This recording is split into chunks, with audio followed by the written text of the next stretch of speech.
Most of us don't think twice about opening the medicine cabinet. You get a headache or a sudden ache in your lower back, and muscle memory takes over. You grab a bottle, twist off the cap, and get on with your day. But the moment you become pregnant, the baseline changes entirely. The massive shift in hormones and the new physical demands of carrying a child trigger an entirely new set of twinges, swelling, and joint pain, which creates a difficult paradox. The exact same over-the-counter pills you've relied on your entire adult life to fix those exact aches are suddenly off-limits, posing a direct threat to the developing fetus. We are conditioned to believe that if a medication is cheap, easily accessible, and sold without a prescription, it must be inherently safe. But that assumption falls apart when we look at the specific biology of pregnancy. Navigating this new biological environment requires a strict curation of what goes into your body. It is a process of making very specific, proactive additions to your diet while enforcing absolute, non-negotiable subtractions from your daily routine. You are no longer operating an isolated system. You are managing a shared biochemical environment, which means the quick conveniences you used to rely on now carry permanent developmental stakes for your child. Let's look at the additions first. Folic acid, a man-made form of the B vitamin folate, is a mandatory requirement. Medical professionals strongly recommend having it circulating in your system for at least a month before you even try to conceive. This timeline shows the first month of fetal development. We have to start here because the baby's neural tube, which eventually becomes the brain and spinal cord, forms and closes within the first 3 to 4 weeks.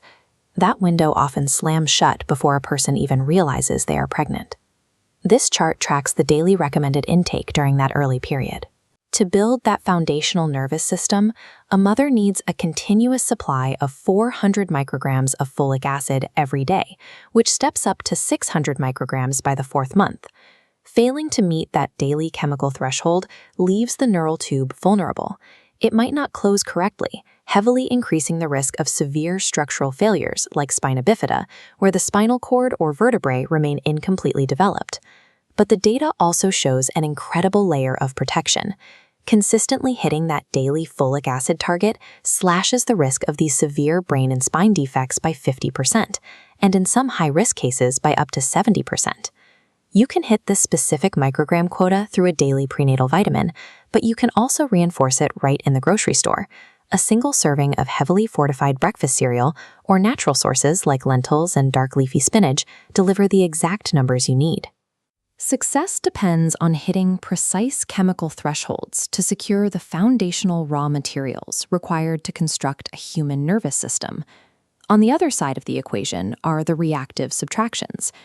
If you get a headache or a swollen ankle, your first instinct might be to reach for a non-steroidal anti-inflammatory drug, or NSAID, like ibuprofen or naproxen. During pregnancy, those are immediately off the table. Using these drugs during the early stages of fetal development actively increases the statistical risk of miscarriage.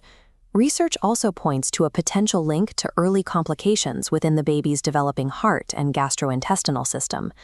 Look at this schematic of a developing fetal heart. If you take an NSAID during the final 3 months of pregnancy, the medication can actually force a critical blood vessel in the heart to close before the baby is even born, causing severe high blood pressure in their lungs. Then there are prescription opioids like codeine or oxycodone. While these carry their own risks of premature birth and heart problems, the most severe secondary threat shifts from structural defects to extreme chemical dependency. A baby exposed to opioids in the womb can become physically addicted before they take their first breath. Once we are delivered and separated from the mother's blood supply, they undergo neonatal abstinence syndrome, forcing the newborn into immediate, painful physical withdrawal. Reaching for standard heavy-duty pain relief creates an impossible biological trade-off. You are directly exchanging temporary maternal comfort for the child's long-term cardiovascular and neurological stability. So, what happens when a pregnant woman runs a dangerous fever or suffers from severe joint pain? The strict medical compromise is acetaminophen. Because it doesn't trigger the destructive cardiovascular mechanisms of NSAIDs or the chemical dependency of opioids, Doctors generally consider acetaminophen the safest baseline option to manage necessary pain, but it is still a compromise with a hard threshold. If a pregnant woman takes acetaminophen daily for 28 days or longer, she crosses the line from safe symptom management into potential developmental risk. Prolonged daily exposure to the drug during the second half of pregnancy has been linked to a higher risk of the child developing mild developmental delays, attention deficit hyperactivity disorder, and childhood asthma. It proves that even the most widely accepted, safe medication on the market must be treated as a temporary intervention. It is bound by a strict rule: take the absolute lowest possible dose for the shortest possible duration. The pregnant body operates under an entirely inverted set of chemical rules.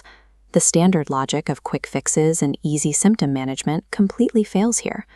Within this shared environment, there is no such thing as a neutral input. Every single supplement, food, or drug you ingest acts as either a critical building block for your baby or a developmental toxin. That tightrope is exactly why a trained medical professional has to become the mandatory gatekeeper for your medicine cabinet. You should never assume an over-the-counter label applies to you without validation from your OBGYN. If you are trying to conceive right now, your first proactive step is simple. Start taking a daily folic acid supplement today to build that necessary biological baseline. Achieving a healthy pregnancy relies on abandoning your past assumptions about medicinal safety.